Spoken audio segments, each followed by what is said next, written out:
huwezi niambia ati sasa huyu president wangu ndio mbaya, ati Ruto ni mbaya, ati Rigathi ndio mzuri. Hey, my friend.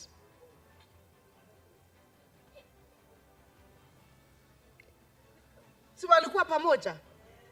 Si yeye Rigathi mwenyewe ndio alikuwa anatukana Uhuru kutoka asubuhi mpaka jioni?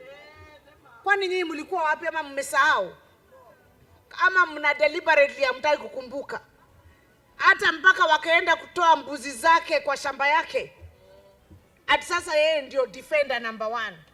It's interests. Siku ile alikuwa ndani ya serikali alikuwa anatetea Uhuru. Si alikuwa anamchapa? Sasa ati yeye ndio defender. Na nimesema mara mingi, politics is about interests.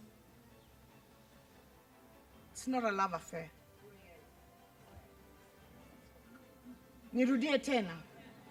Politics is about interests. Ni vile sisi kama watu wa mlima tunafaidika. Sio tu maneno ya mapenzi. Mapenzi ni bakshishi. Kama vile mnanipenda. It's an added advantage. Unaelewa? Na hakuna, by the way, malaika kwa siasa. Hakuna malaika kwa nini? Na siasa sio